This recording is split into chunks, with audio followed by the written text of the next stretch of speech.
Hello friends, welcome to the exclusive commerce point. आप PDF के लिए कॉमर्स से रिलेटेड जो टॉपिक है उनकी पीडीएफ के लिए इस टेलीग्राम चैनल को ज्वाइन कर सकते हो। इस पर मैं सारी पीडीएफ डाल दूंगी। आज का हमारा टॉपिक है ऑब्जेक्टिव्स ऑफ फाइनेंशियल मैनेजमेंट। पिछली वीडियो में हमने एक में तो फाइनेंशियल मैनेजमेंट के मीनिंग के बारे में पढ़ा था और एक में नेचर के बारे में पढ़ा था। फाइनेंशियल मैनेजमेंट हमारा होता क्या, फाइनेंशियल मैनेजमेंट हमारा क्या होता है कि जो हमारा फाइनेंस है वो कंपनी के ऑब्जेक्टिव को अचीव कर सके, इस तरह से यूज़ करना, उसको ऑप्टिमम और एफिशिएंट तरीके से यूज़ करना होता है हमारा फाइनेंशियल मैनेजमेंट। तो इसका ऑब्जेक्टिव क्या क्या है? ऑब्जेक्टिव्स में इसके फर्स्ट है बेसिक ऑब्जेक्टिव्स, सेकंड है ऑपरेशनल ऑब्जेक्टिव, थर्ड है सोशल ऑब्जेक्टिव, फोर्थ है रिसर्च ऑब्जेक्टिव्स। इस वीडियो में हम इन सारी ऑब्जेक्टिव्स को डिटेल में पढ़ेंगे वन बाय वन करके। तो सबसे पहला हमारा ऑब्जेक्टिव बेसिक ऑब्जेक्टिव्स। उसके अंदर हमारा पहला पॉइंट क्या आता है? प्रॉफिट मैक्सिमाइजेशन, मतलब कि लाभ को ज़्यादा से ज़्यादा करना। पहले के समय में क्या होता था कि ये एक प्राइमरी ऑब्जेक्टिव हम किसको मानते हैं? सिर्फ प्रॉफिट मैक्सिमाइजेशन को ही मानते थे। जो फाइनेंशियल मैनेजमेंट है वो हमारा फाइनेंशियल डिसीजन लेने में, उनको इम्प्लीमेंट करने में मदद करता है, जिससे कि जो हमारा एंटरप्राइज है वो प्रॉफिट मैक्सिमाइजेशन कर सके। और ये किस फिलोसॉफी से आया था? Profit is a test of economic efficiency. जो हमारा प्रॉफिट है वो क्या है? एक तरह का आर्थिक कुशलता का भी एक तरह का टेस्ट है, मतलब उसको मापने के लिए यूज़ करते हैं, उसको देखने के लिए एक तरह से हम जो हमारा प्रॉफिट मैक्सिमाइजेशन के ऊपर क्या होगी, कई तरह के वाद विवाद भी हुई है। और क्योंकि जो हमारा ऑब्जेक्टिव फाइनेंशियल मैनेजमेंट जो मॉडर्न टाइम्स में है, उन्होंने इसको क्रिटिसाइज़ किया, इस ऑब्जेक्टिव को, प्रॉफिट मैक्सिमाइजेशन को। पहले पॉइंट क्या है कि किस बेस पे उन्होंने इसको मतलब क्रिटिसाइज़ किया है। पहला है कि एक वैल्यू कॉन्सेप्ट है, इसमें क्लियर नहीं है कि प्रॉफिट से मतलब किस चीज़ से मतलब है। प्रॉफिट से वो शॉर्ट टर्म प्रॉफिट है या हमारा लॉन्ग टर्म प्रॉफिट है, या फिर प्रॉफिट बिफोर टैक्स है या प्रॉफिट आफ्टर टैक्स है। मतलब इसमें हम प्रॉफिट का मीनिंग नए ढंग से नहीं बता सकते कि भाई वो किस प्रॉफिट की बात कर रहा है। रेट ऑफ प्रॉफिट कौन सा है या फिर अमाउंट ऑफ प्रॉफिट्स कौन से लेने हैं, किस प्रॉफिट को मैक्सिमाइज करने की बात कर रहा है। उसका सेकंड पॉइंट मैं बता रहा था, profit maximization objective ignores what financial experts call the time value of money. इसमें टाइम वैल्यू ऑफ मनी को भी इग्नोर करता है ये। इसमें हमें क्या होना चाहिए कि दो जो फाइनेंशियल कोर्स ऑफ एक्शन है उनको इक्वल बेनिफिट्स मिलते हैं over a certain period of time. One alternative, अगर मतलब दो अल्टरनेटिव है फाइनेंशियल कोर्स ऑफ एक्शन के जो हमें बराबर लाभ दे रहे हैं एक मतलब एक सीमित समय में, तो हमारा जो एक अल्टरनेटिव है वो हमें मोर प्रॉफिट दे रहा है मतलब कम समय के अंदर, और दूसरे वाला जो अल्टरनेटिव है वो हमें ज़्यादा प्रॉफिट दे रहा है ज़्यादा समय के अंदर। तो हम अगर प्रॉफिट मैक्सिमाइजेशन क्राइटेरिया देखें, अगर both alternatives are equally well, अगर दोनों ही ढंग के हैं, तो फर्स्ट अल्टरनेटिव द वन जो हमें ज़्यादा प्रॉफिट दे रहा है कम समय के अंदर, वो हमारा सबसे ज़्यादा अच्छा अल्टरनेटिव माना जाएगा।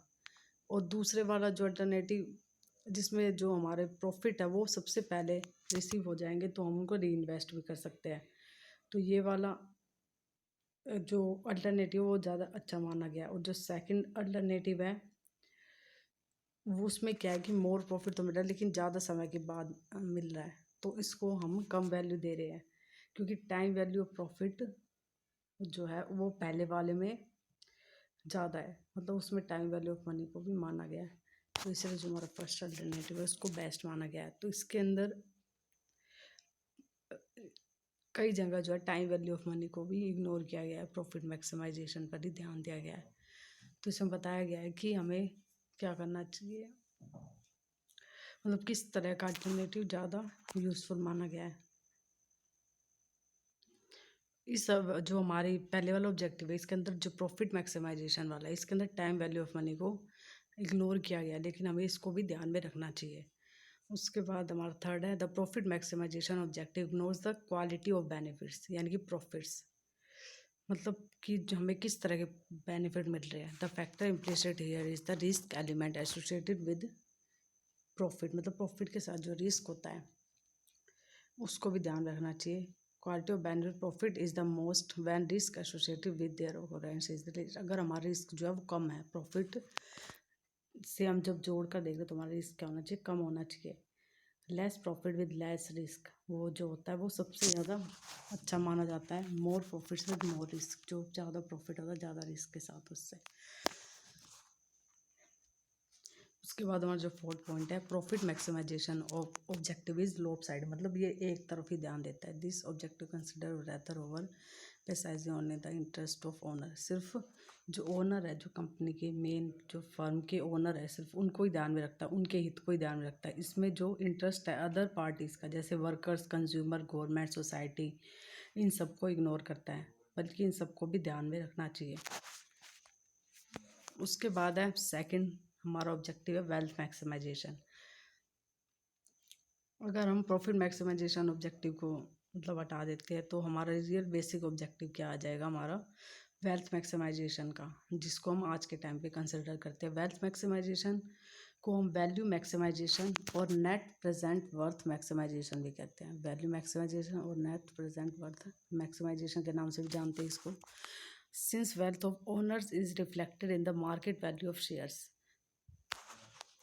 मतलब इसके अंदर हम क्या मैक्सिमाइजेशन से मतलब क्या कि हमारा जो मार्केट प्राइस है शेयर्स का वो ज़्यादा हो रहा है। According wealth maximization is measured by the market value of shares से इसको मेज़र करते हैं।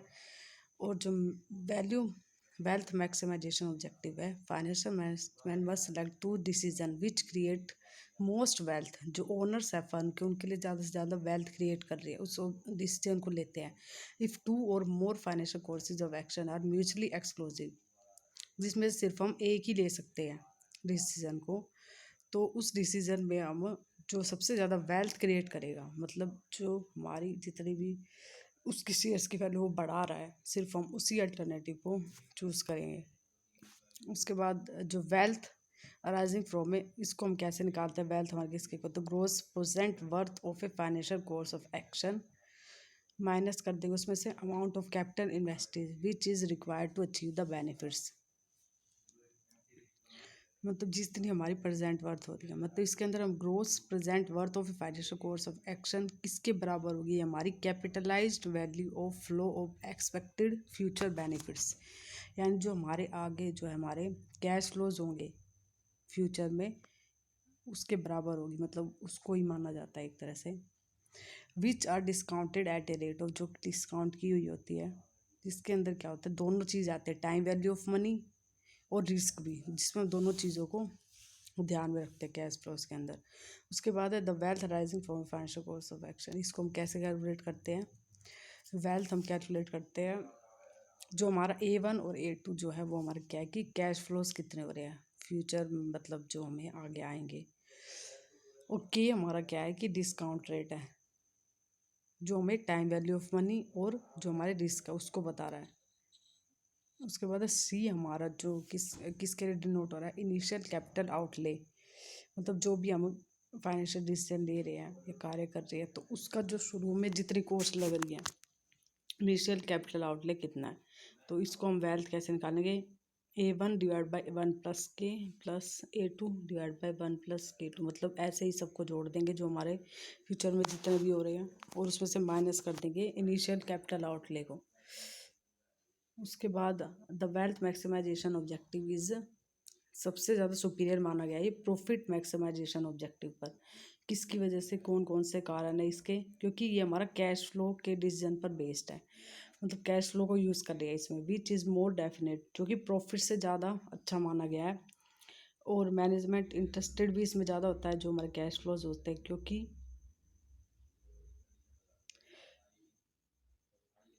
प्रॉफिट के अंदर क्या होता है कि कुछ पार्ट जो हमारा फर्म के अंदर क्रेडिट सेल्स का भी होता है जो कि हमें मिला नहीं होता है, तो उससे हम अच्छी तरह से रिजल्ट नहीं निकाल सकते। उसका बाद discounting the cash flow arising from a financial course of action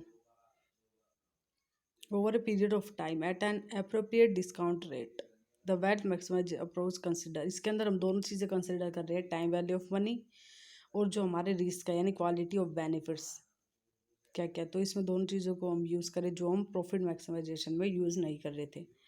उसके बाद है the wealth maximization objective consistent होता है long term profitability of the company के साथ, मतलब जितनी लंबे समय में उसकी प्रॉफिटेबिलिटी होगी उसके साथ साथ ये कंसिस्टेंट होता है, मतलब लगातार स्थिर रहता है ये ऑब्जेक्टिव हमारा।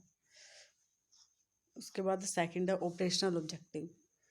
इसमें फर्स्ट है हमारा timely availability of requesting finances, मतलब जितना हमें फाइनेंस चाहिए उसके टाइम पर वो हमें प्राप्त हो जाता है। ये हमारा सबसे इम्पोर्टेंट ऑब्जेक्टिव है, क्योंकि फंड्स जो है वो ज़रूरी होते हैं हर डिपार्टमेंट के लिए जो भी फर्म के अंदर है, जिससे फर्म अच्छी तरह से चल सके। सेकंड हमारा है most efficient utilization of finances, कि जो हमारी फर्म है उसके अंदर अच्छी तरह से इसका यूटिलाइजेशन हो, यूज़ हो इसका। और तो ये भी हमारा इम्पोर्टेंट ऑब्जेक्टिव है। उसके बाद है इस ऑब्जेक्टिव को मतलब प्राप्त करने के लिए हमें प्लान्स बनाने पड़ेंगे, ताकि हम अच्छी तरह से जो फंड्स है हमारा उनका अच्छी तरह से यूज़ कर सकें। उसके बाद एक फाइनेंशियल डिसिप्लिन लाना पड़ेगा, मतलब एक तरह से अनुशासन लाना पड़ेगा वित्तीय, जो कि एक्सपेंडिचर जो है हमारे वो बेकार ना हो। तो जो भी हम खर्चे कर रहे हैं वो, कोई भी डिपार्टमेंट है या कोई भी ब्रांच है वो। उसके बाद है थर्ड हमारा सेफ्टी ऑफ इन्वेस्टमेंट, जो हमारी इन्वेस्टमेंट है वो सेफ रहे।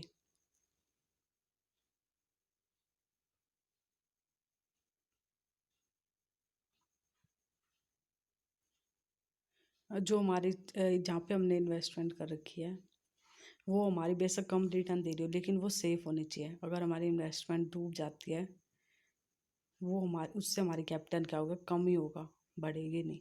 तो इसलिए हमें क्या करना चाहिए, इन्वेस्टमेंट को सेफ रखना चाहिए अपनी इन्वेस्टमेंट को। उसके बाद है growth of enterprise, long term stability of growth of the enterprise के लिए जो हमारा, इसके लिए हमें प्लानिंग करनी चाहिए।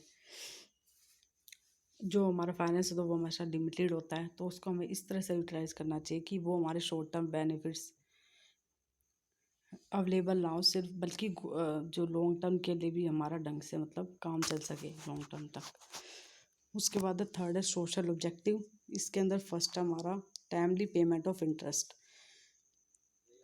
इंटरेस्ट और बॉन्ड डिबेंचर्स और other loans of the company is paid in time, कि भाई हम इंटरेस्ट दे सके जो भी हमारे बॉन्ड डिबेंचर्स लोन्स है कंपनी के, वो टाइम टू टाइम हमें पे करते रहना चाहिए। इससे हमारे क्रेडिटर्स ही सेटिस्फाई नहीं होंगे, बल्कि हमारी गुडविल भी बढ़ेगी। उसके बाद है सेकंड है पेमेंट ऑफ रीजनेबल डिविडेंड, और हमें जो है शेयर होल्डर्स हमारे इक्विटी मेंबर्स है उनको हमें रेगुलर टाइम पर डिविडेंड देते रहना चाहिए, उनका मतलब पेंडिंग नहीं रखना चाहिए। उसके बाद है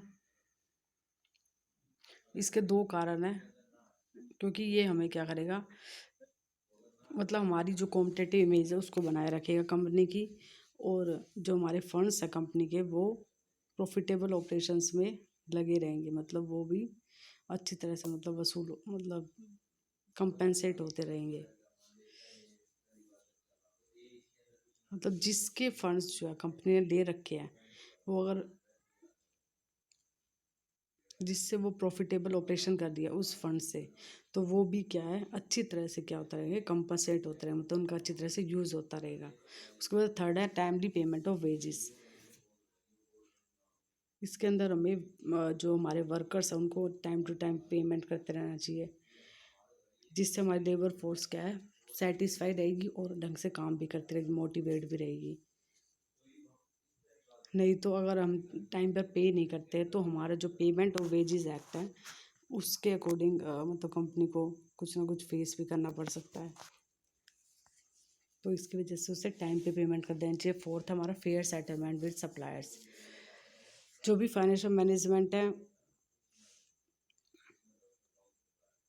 सप्लायर्स के साथ कॉस्ट को भी सेटल करते रहना चाहिए टाइम टू टाइम, नहीं तो इससे रेपुटेशन जो होती है एंटरप्राइज की वो घट जाती है। उसके बाद फिफ्थ है हमारा टाइमली पेमेंट ऑफ टैक्सेस,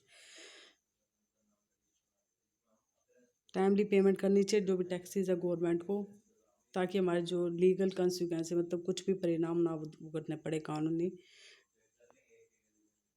उसके बाद सिक्स है मेंटेनिंग रिलेशंस विद फाइनेंशरीज, मतलब उसको क्या करना चाहिए, फ्रेंडली रिलेशंस बनाने चाहिए फाइनेंशरीज है जो भी मतलब उसको फाइनेंस प्रोवाइड कर रहे हैं, जैसे बैंक, फाइनेंशियल इंस्टीट्यूशन और various segment of money market and capital market, जिससे अगर हमारे गुड रिलेशन रहेंगे इनके साथ तो इससे क्या होगा कि फर्म जो है उसको अगर फाइनेंशियल क्राइसिस आएगा तो उसको मदद मिल सकती है। उसके बाद है फोर्थ हमारा ऑब्जेक्टिव, रिसर्च ऑब्जेक्टिव। हमें सारे के सारे ऑब्जेक्टिव्स को प्राप्त करने के लिए हमें क्या करना चाहिए कि रिसर्च अप्रोच को लागू करना चाहिए। जो हमारी रिसर्च अप्रोच है उसको यूज़ करना चाहिए। It must research into new and better sources of finance को उसे रिसर्च करना चाहिए और न्यू और बेटर चैनल्स सर्च करने चाहिए जो कि इन्वेस्टमेंट ऑफ फाइनेंस के लिए, जहाँ पर हम इन्वेस्टमेंट कर सकते हैं। और इसके अंदर रिसर्च ऑब्जेक्टिव और financial management requires it to, मतलब इसके अंदर हमें क्या क्या करना चाहिए, कलेक्ट करना चाहिए financial data about the progress of its competitive counter parts. मतलब जो इसके मतलब लेवल की फर्म्स है वो किस तरह से प्रोग्रेस कर रही है उनका भी फाइनेंशियल डाटा देखना चाहिए, अपनी कंपनी का भी पास्ट का देख लो, तो उससे हमें रिसर्च करते रहना चाहिए। उसके बाद make a study of money market and capital market operation. हमें मनी मार्केट और कैपिटल मार्केट में भाई किस तरह से चल रही है उसके ऊपर भी कार्य कर रही है, तो वो सारा कुछ देखना चाहिए। हमें फाइनेंशियल मैगजीन्स देखनी चाहिए जो आजकल आ रही है, या फिर अदर लिटरेचर है फाइनेंशियल मैनेजमेंट के ऊपर, जैसे ऑनलाइन हो गया या फिर किसी भी तरह से कुछ भी नई बुक है, उन सब चीज़ों को देखते रहना चाहिए ताकि हमें फाइनेंस से रिलेटेड और भी नॉलेज मिलती रही और लेटेस्ट ट्रेंड भी पता चलता रहे जो हमारी फर्म के लिए बेनिफिशियल होती है। तो आज की वीडियो में हमारे ये 4 ही ऑब्जेक्टिव्स थे जिनके बारे में हमने पढ़ा। अगली वीडियो में हम फाइनेंशियल मैनेजमेंट के और टॉपिक्स के बारे में पढ़ेंगे। अगर आपको कोई भी क्वेरी हो इस टॉपिक से रिलेटेड या फिर आप किसी और टॉपिक पर वीडियो चाहते हो तो आप कमेंट कर सकते हो। और इस वीडियो की पीपीटी का लिंक भी मैं डिस्क्रिप्शन बॉक्स में डाल दूँगी, आप वहाँ से इसको डाउनलोड कर सकते हो। Thank you.